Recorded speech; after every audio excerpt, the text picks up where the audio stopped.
शांति। आज है 11 मार्च और सबको मालूम होगा 11 मार्च दादी गुलजार जी का स्मृति दिवस। ठीक है। और आज शांतिवन में जो अव्यक्त लोक बनाया है जहाँ पर उनका शरीर का वो किया गया था, तो उसका आज ओपनिंग भी है और बहुत अच्छा, बहुत सुंदर बनाया है। और आज ब्रह्मा भोजन है ना, अभी सुबह नहीं, 12 बजे भोग लगेगा। ठीक, तो सभी पहुंचना और फिर देखेंगे भी, तो 12 बजे भोग लगेगा। और दादी की स्मृतियां तो सबके साथ है।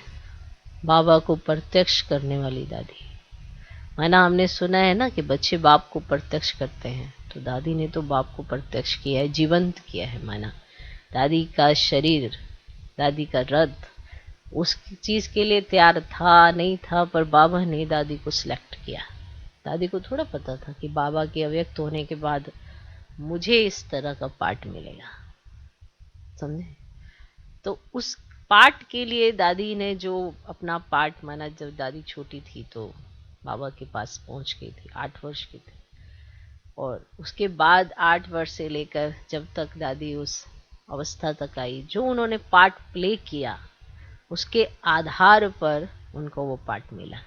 कई बार हम सोचते हैं ये मुकर्रर होता है, लेकिन मुकर्रर कब हुआ, कैसे हुआ, तो उनके कर्म बताते हैं ना।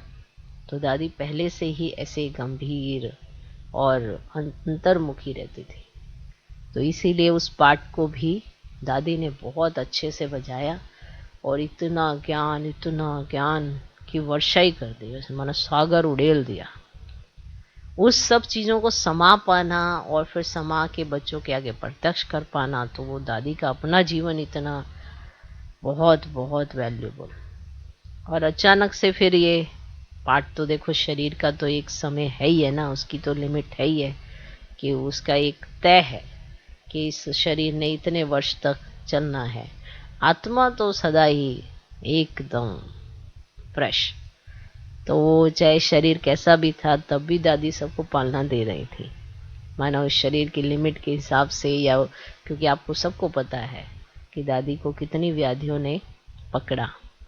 माना हम सब आत्माएं बाबा से मिलन मनाने के निमित्त दादी को समझते हैं कि हाँ जी बाबा से मिलन, लेकिन उसके लिए उन्हें कितना मरना पड़ता या कितना उन सब चीज़ों से डिटैच होने के लिए मेहनत करनी पड़ती, वो तो फिर दादी का अपना जीवन भी है।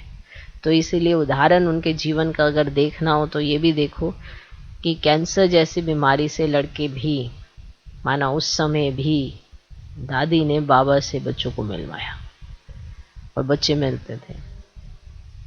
कितने कितने देर तक बैठे होना, बच्चों का मिलना, माना हर रूप देखा होगा, हर रूप, एक एक बच्चे का मिलना, वहां से बच्चों के बीच में जाना, वहां से हर तरह से, चाहे वो पांडव भवन में, ओम शांति भवन में बच्चों से बाबा का मिलना, जब थोड़ा छोटा ग्रुप आता था, फिर थोड़ा बड़ा हुआ, फिर जब डायमंड हॉल बना तो बहुत और बड़ा, फिर दादी के माध्यम से, माना बाबा ने बहुत सेवा ली है। ऐसा कहें कि बाबा ने दादी से बहुत सेवा ली है, वो क्योंकि दादी का समर्पण ऐसा था, तो समर्पण के आधार पर ही सेवाएं मिलती है ना।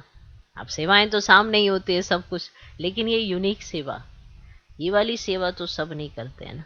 तो वो जो दादी का समर्पण, जिसके आधार पर बाबा ने उनको अपना रथ सिलेक्ट किया, क्योंकि जो पहला रथ है उसकी भी लिमिट, ये दूसरा जो दादी स्वयं अपने आप को उन्होंने जो सरेंडर किया, जिसके आधार पर हमने अव्यक्त पालना ली, इसलिए जो उनका स्थान अव्यक्त लोक के नाम से ऐसे बनाया है। बहुत अच्छा, बहुत सुंदर, माना सबने बहुत मेहनत करके उसको 1 वर्ष के अंदर तैयार किया।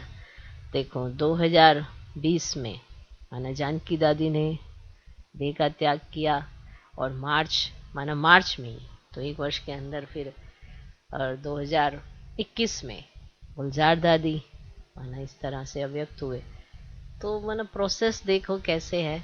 और फिर मार्च में ही है जानकी दादी का भी स्मृति दिवस और गुलजार दादी का भी। ये अनमोल ऐसे रतन है ना, जिनके माध्यम से बाबा ने बहुत सेवाएं ली हैं।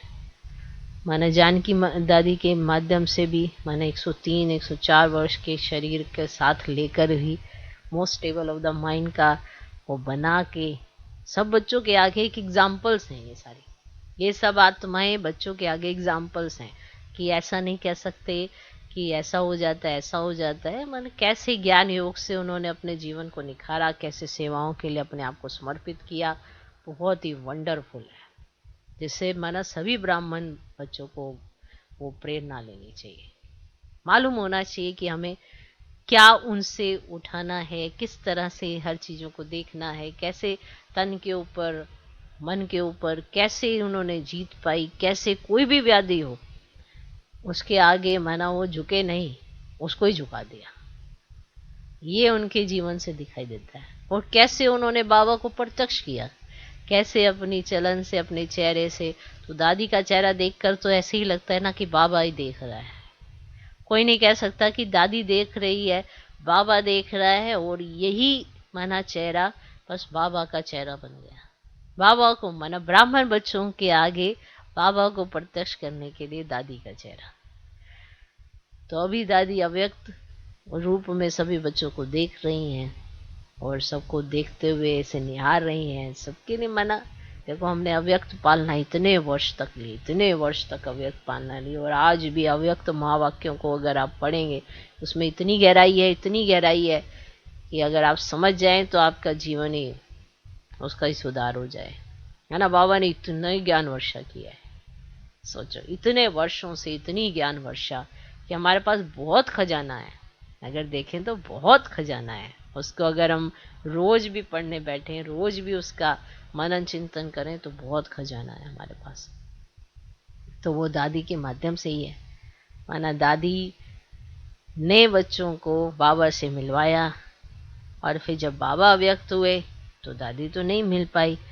और जब बाबा में बाबा आते थे, माना ब्रह्मा बाबा में बाबा, तो बाबा नहीं मिल पाए। माना देखो इतना बड़ा ऊंचा त्याग है सिर्फ हम बच्चों के लिए, हम बच्चों की खातिर।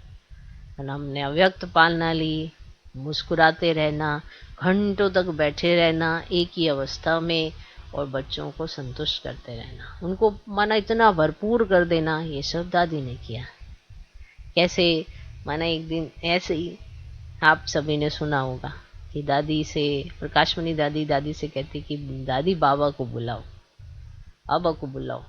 माना जैसे शिव बाबा का झंडा लगाता है ना, तो बाबा माना दादी में उमंग रहता था कि अभी सभी आए हुए हैं तो बाबा को बुलाओ।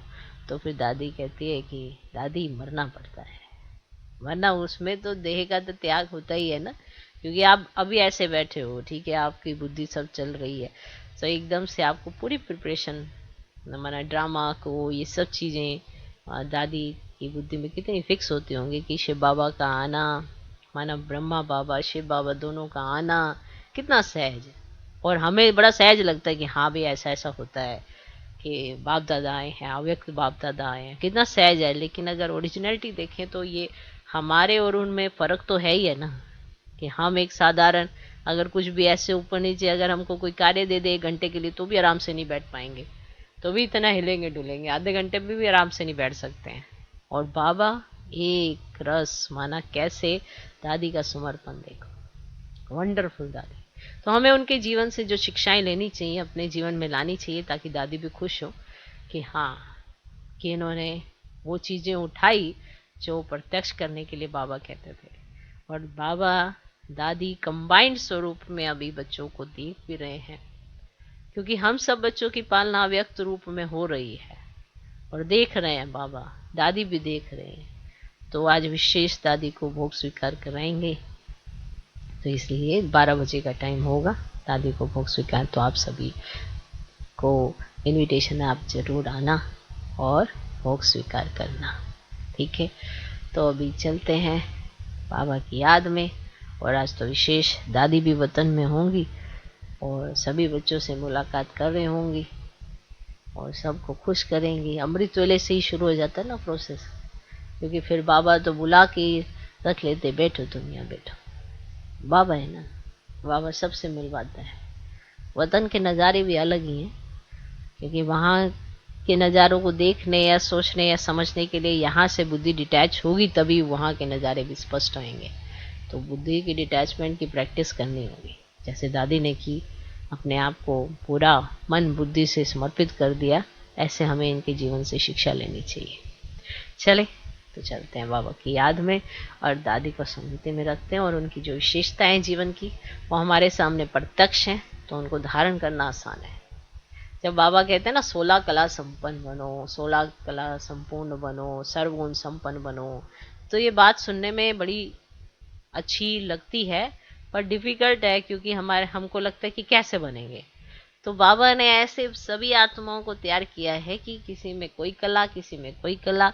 तो कलाएं हैं तो वो आत्माएं भी हैं जिनके अंदर वो कलाएं हैं, तो उनको देखो, उन गुणों को उठाओ और अपने जीवन में लाओ।